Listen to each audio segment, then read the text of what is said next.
Penses-tu être objectif? Bonjour et bienvenue, c'est Carmen Perra de Mandala Vivant.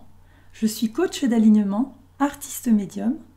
J'accompagne les coachs, thérapeutes, artisans du mieux-être à intégrer à leur quotidien un plan de conscience plus vaste. Bonjour et bienvenue, bienvenue dans le monde de la subjectivité. Alors dans la série de la périphérie du mandala vivant que nous sommes, nous allons voir aujourd'hui ce qu'induit cette subjectivité ou la croyance d'être objectif et ce que cela implique en tant que coach, thérapeute, artisan du mieux-être. J'ai longtemps cru que j'étais objective. Et donc partant de là, quand j'avais des discussions avec des personnes, eh bien immanquablement et régulièrement, je finissais la conversation en état de frustration, de colère et avec l'idée que l'autre n'avait rien compris et qu'il fallait vraiment que ça s'arrange. Voilà, mais moi, il n'était absolument pas question que je me remette en question. Alors le lien avec coach, thérapeute, artisan du mieux-être. Eh bien, la clé qui m'a été donnée de comprendre par rapport au fait d'être subjective m'a permis aussi de prendre du recul.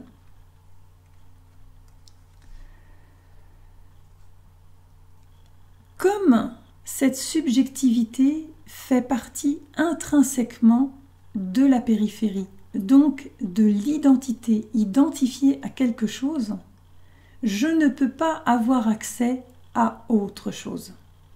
Et cette autre chose, pour le coach, thérapeute, artisan du mieux-être, c'est un endroit de lui-même où se trouve sa sagesse intérieure, sa nature lumineuse, son état d'être.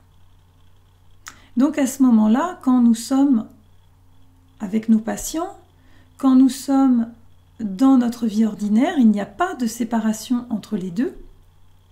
Sauf que dans le monde de la subjectivité, dans le monde de l'identification, donc de la périphérie, eh bien c'est le cas, nous séparons absolument tout, tout est séquencé, mais en plus avec de la subjectivité.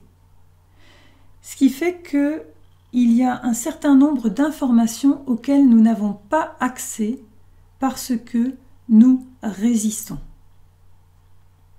Alors, comment peut-on faire?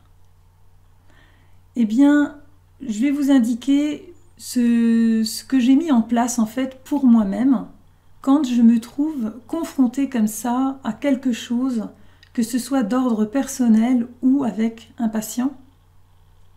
Mais je trouve qu'avec les patients, c'est beaucoup plus facile parce que nous sommes dans un état, dans une disposition d'ouverture qui est très différente que quand nous sommes dans notre quotidien. Donc je dirais plutôt dans le quotidien, comment je fais quand je suis en butte à quelque chose que je ne comprends pas ou que je voudrais induire autrement. Eh bien, je reviens vers l'intérieur, comme je vais vous le dire souvent, j'ai cet état de vigilance et je me dis, et j'accepte de me dire, je ne sais pas. Je ne sais pas ce qui se trouve derrière cette situation.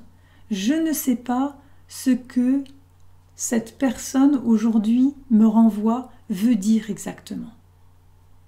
Je ne sais pas toutes les réponses qui sont en suspens et que pour l'instant je n'y ai pas accès.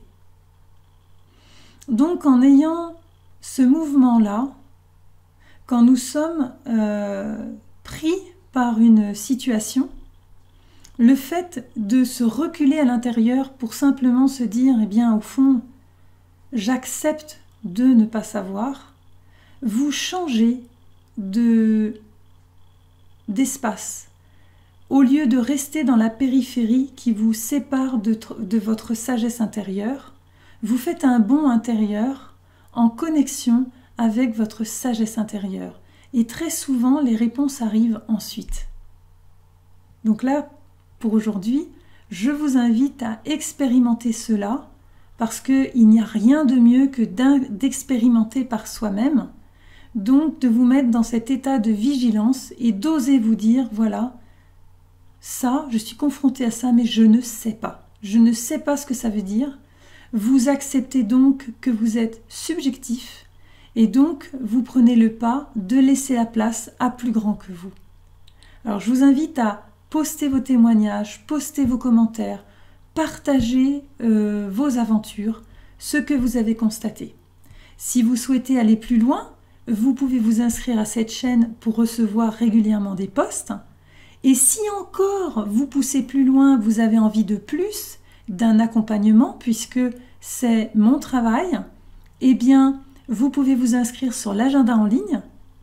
Vous réservez 30 minutes de coaching avec moi. Ces 30 minutes vous sont offertes pour la première fois, puisque à cette occasion, nous faisons un bilan ensemble pour voir de quoi vous avez besoin. Je vous dis à très bientôt et belle expérience. Au revoir. Prochainement, accès à la campagne de soutien du jeu de cartes Mandalam. Ça aura lieu sur Facebook, donc n'hésitez pas à vous abonner à la page pour suivre les actualités.